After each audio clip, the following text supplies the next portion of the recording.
Somnifère, le podcast. Le souvenir, c'est le parfum de l'âme, nous dit George Sand.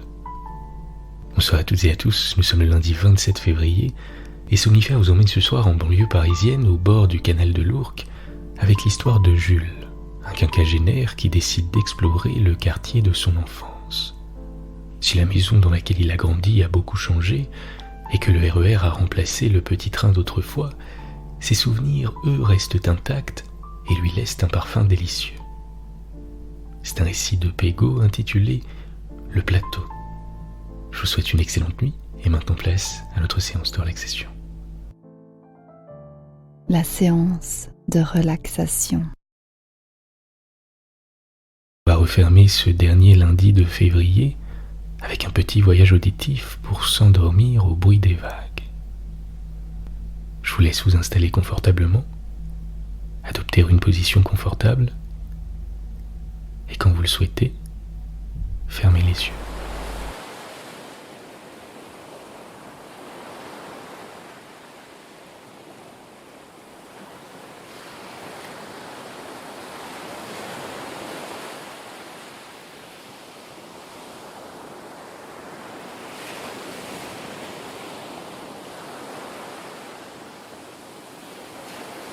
Dans un premier temps, on va simplement, pendant une petite minute, laisser notre corps se mettre en veille et suivre tranquillement les mouvements de notre respiration.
Pensez à bien détendre la mâchoire,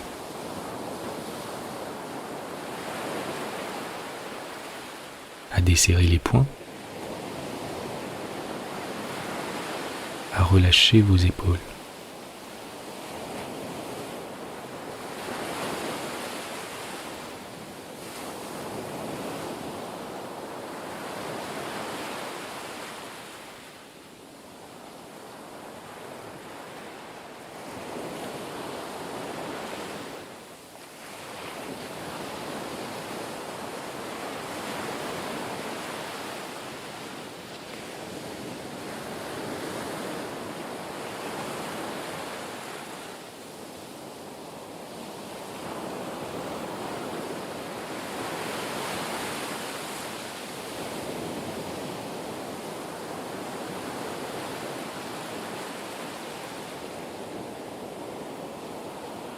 Laissez votre attention lentement se diriger sur votre visage et sur le poids de votre tête sur l'oreiller.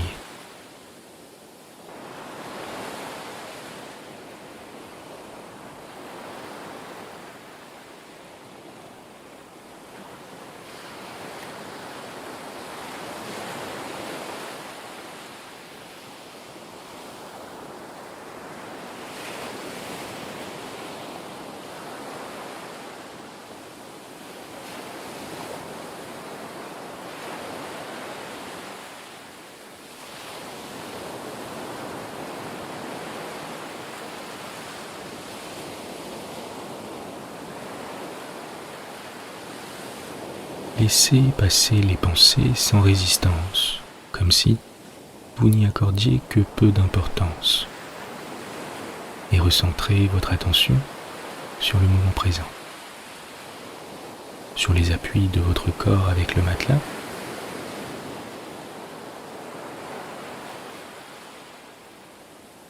sur la température de l'air à l'inspire et à l'expire.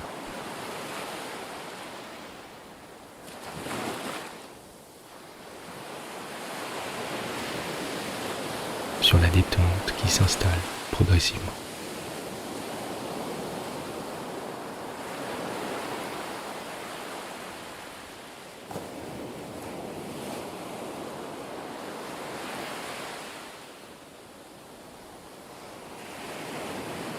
Et sur votre ventre qui monte et qui descend. Et laissez-vous tranquillement bercer par ces mouvements.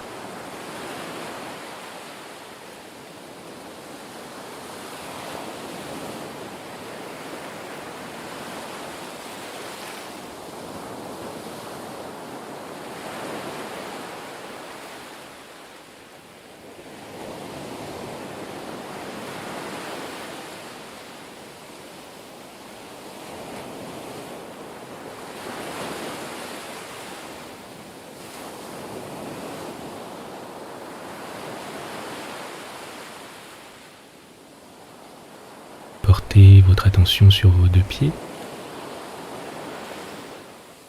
et sentez comme une douce sensation de chaleur les envelopper.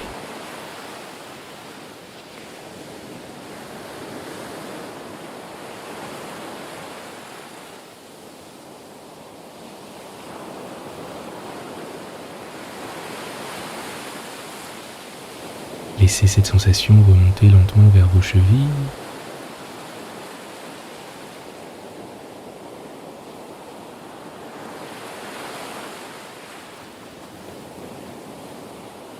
Vos mollets,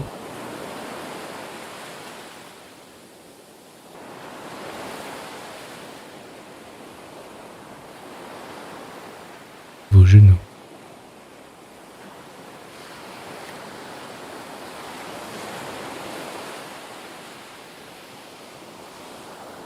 vos cuisses,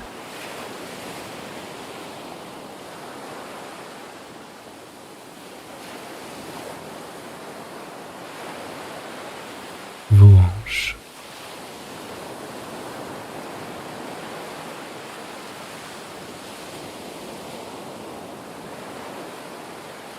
votre ventre qui continue de vous bercer tranquillement.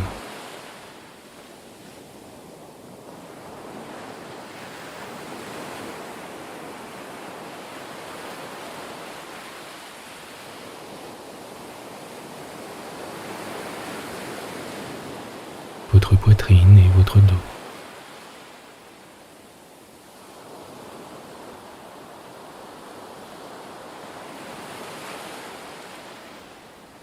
Vos épaules qui sont complètement relâchées.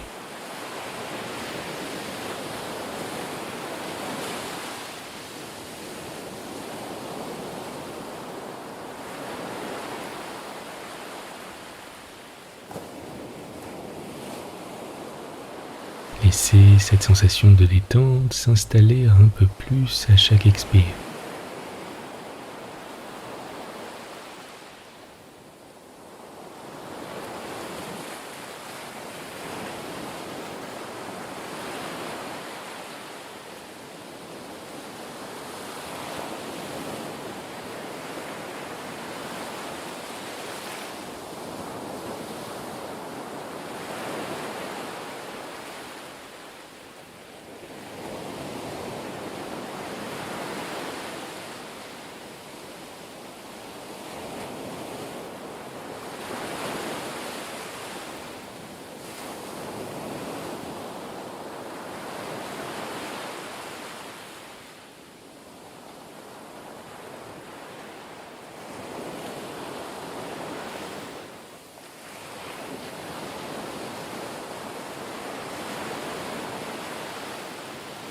Pendant un court instant, ne faites rien d'autre que de profiter de cet état de détente et de quiétude.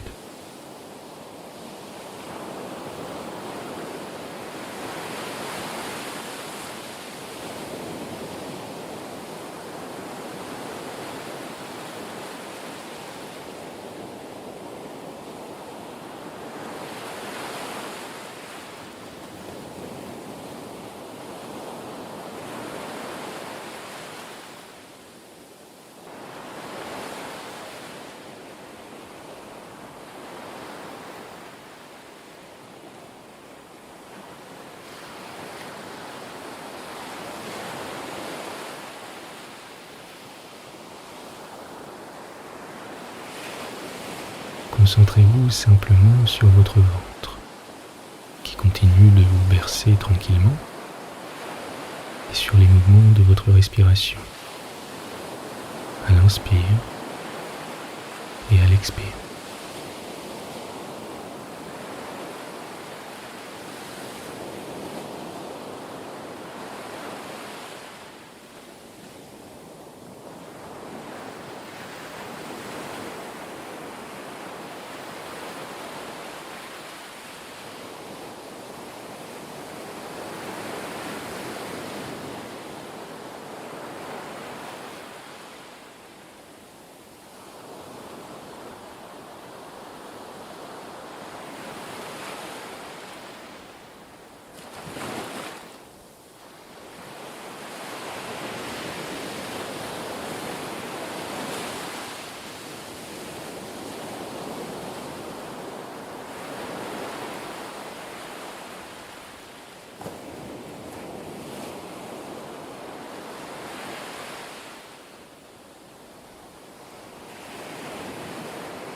Vous êtes calme et détendu.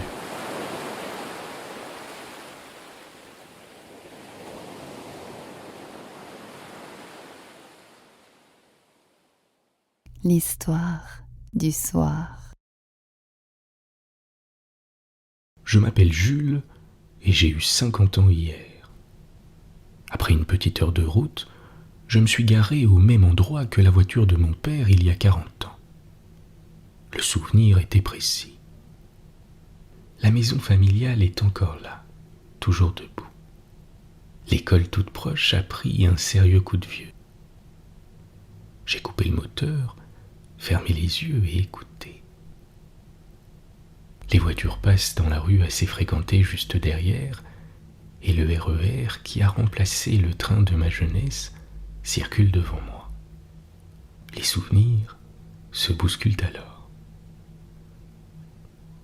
Lorsque nous étions jeunes, mon jumeau et moi, nous adorions partir dans les bois situés à une centaine de pas de chez nous. Ce n'était bien évidemment pas un espace digne de la forêt de Fontainebleau, mais à notre âge, ça semblait en avoir l'immensité. Ces quelques petits hectares étirés sur des centaines de mètres et bordés d'une part par la voie ferrée et d'autre part par le canal de l'Ourcq nous paraissaient infinis. C'était un peu notre forêt de Brocéliande à nous. Il faut dire qu'à 8 ans à peine, nos parents nous avaient laissé faire quand l'insistance de notre demande fut plus forte que leur patience. Le danger existait bien sûr, mais il était d'emblée fort limité par notre manque d'audace assez flagrant et déjà éprouvé par ailleurs. De plus, nous étions toujours plusieurs enfants car y aller seulement à 2 n'était pas très emballant. C'était arrivé une seule fois, la première. Nous nous étions quand même présentés auprès des copains comme des découvreurs de terres inconnues. Mais cela n'avait pas duré longtemps.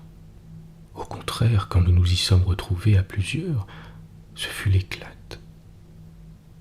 Une bande de 7 ou 8 gamins, parfois même une dizaine, lâchés sur cet espace plutôt dégagé que nous avions appelé le plateau un peu par grandiloquence, et nous étions des aventuriers. Avec mes meilleurs amis, Karim et Jean-Louis, nous étions prêts à tout pour épater la galerie. Le samedi après-midi était le jour idéal pour s'y retrouver, car le dimanche restait encore réservé à la famille, et le jeudi étant alors le jour sans école, on se retrouvait au patronage, ancêtre des centres de loisirs actuels.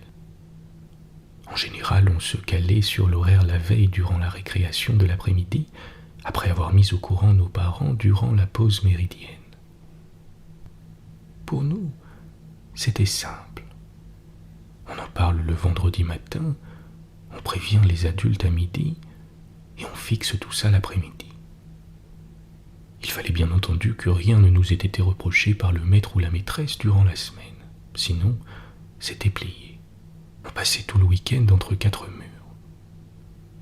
Voilà pourquoi nous n'étions pas toujours le même nombre d'enfants à se regrouper sur le plateau. Pour y arriver, nous devions théoriquement passer sous le pont qui soutenait les rails. Mais un détour était alors nécessaire, et la plupart d'entre nous préféraient traverser la voie ferrée tels des clandestins franchissant le Rio Grande. C'était notre première action dehors la loi. Il fallait ensuite se frayer un chemin dans la végétation sauvage qui semblait se densifier chaque semaine. Une fois arrivé, la grande transgression était de fumer des lianes. Un goût infâme, une fumée blanchâtre et surtout aucun effet. Mais à nos yeux, ça nous grandissait. On fumait comme fumaient quasiment tous les papas. Une fois ce rituel effectué, nos âmes d'enfants reprenaient le dessus et il fallait jouer.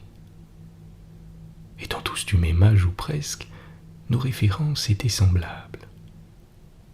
Tarzan, Zorro ou Thierry Lafronde. S'ensuivait toute une série d'aventures plus rocambolesques les unes que les autres. L'imagination s'enflammait comme un chiffon imbibé d'essence, c'est-à-dire sans commune mesure avec ce qu'il se passait en classe face à une feuille blanche et une rédaction. Les jeux y étaient divers, certains bien connus, d'autres inventés ou simplement détournés.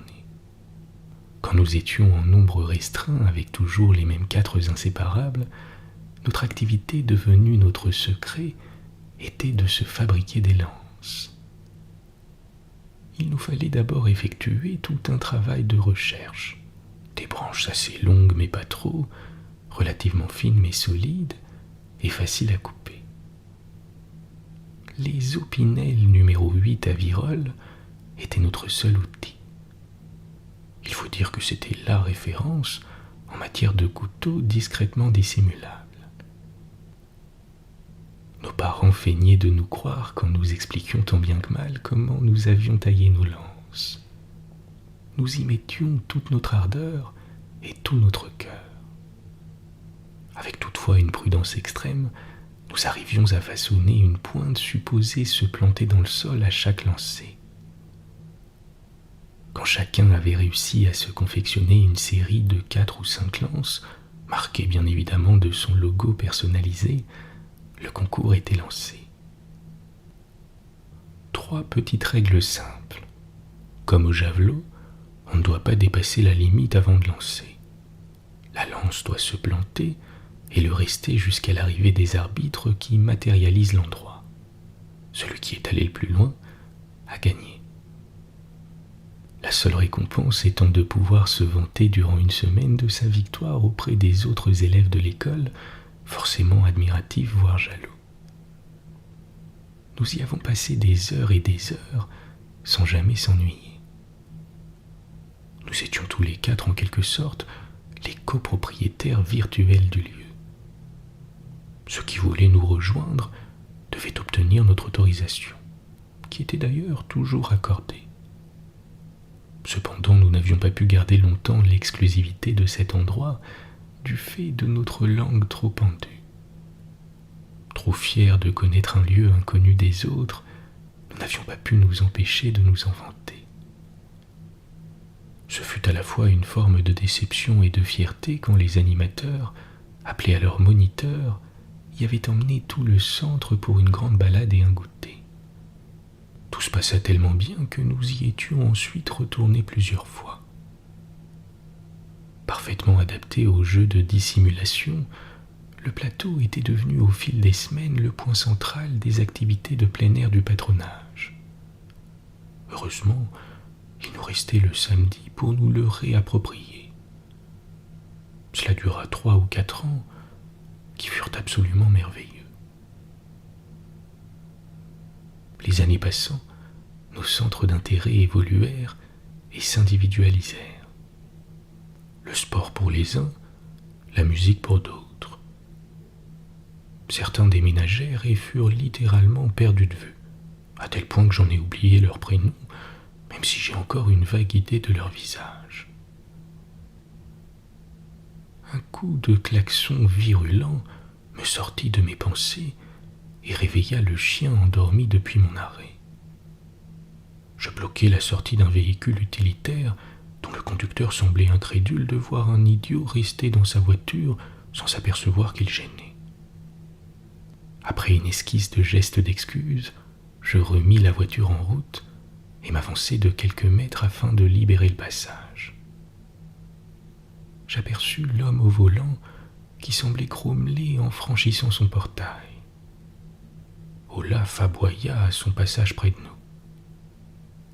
Sa manière à lui de protester suite à son réveil brutal. À l'entendre ainsi, je me dis qu'il serait judicieux de lui donner à boire et de lui dégourdir les pattes. Il avait été d'un calme absolu durant tout le voyage. Il méritait bien une petite promenade, qui plus est dans les bois de ma jeunesse. Je raccrochai donc la laisse à son harnais parfaitement adapté à son modeste gabarit, et je me dirigeai vers la forêt, précédé d'un Olaf visiblement impatient de se promener. Il tirait suffisamment pour me signifier qu'il était temps et qu'il avait hâte d'y aller. Durant les premiers mètres, je tentais de me remémorer le trajet à travers bois après le passage sous les rails. On ne pouvait plus désormais franchir la ligne de chemin de fer au bout de la rue.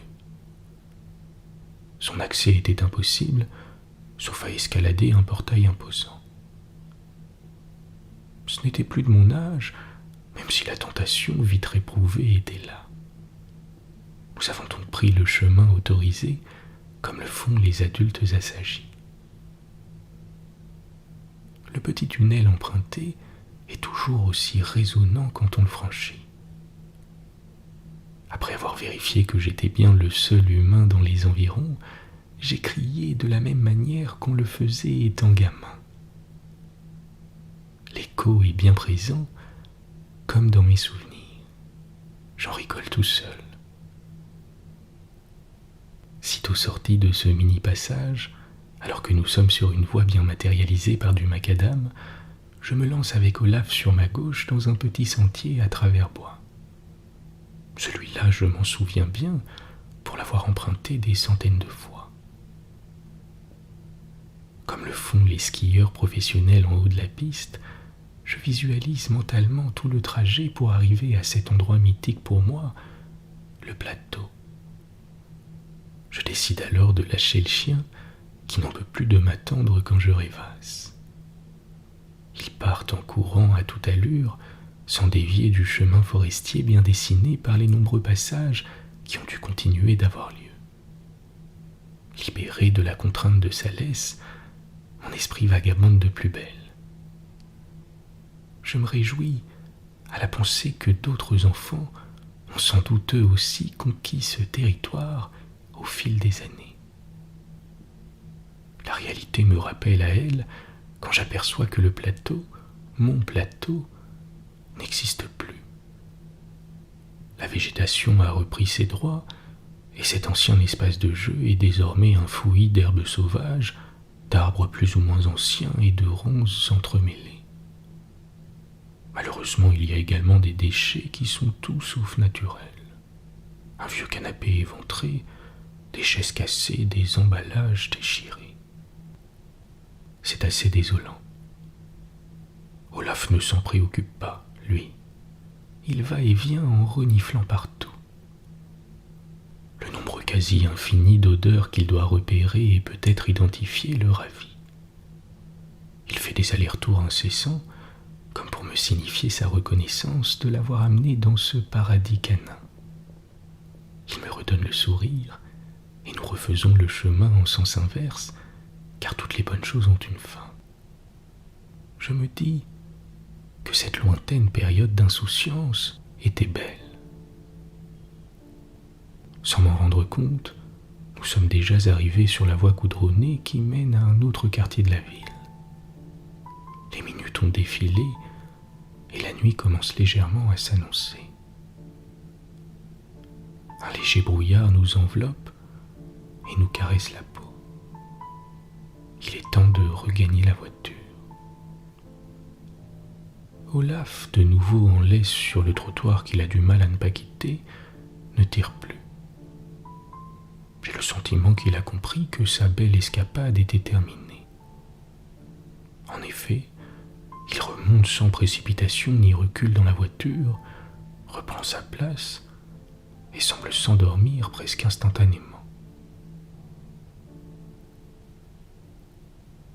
Ses rêves doivent être peuplés des animaux sauvages dont il a senti l'odeur. Quant à moi, cet après-midi nostalgique m'a fait du bien. Je n'ai pas vu passer mon demi-siècle. J'ai hâte de vivre le prochain. Bonne nuit. Bonne nuit.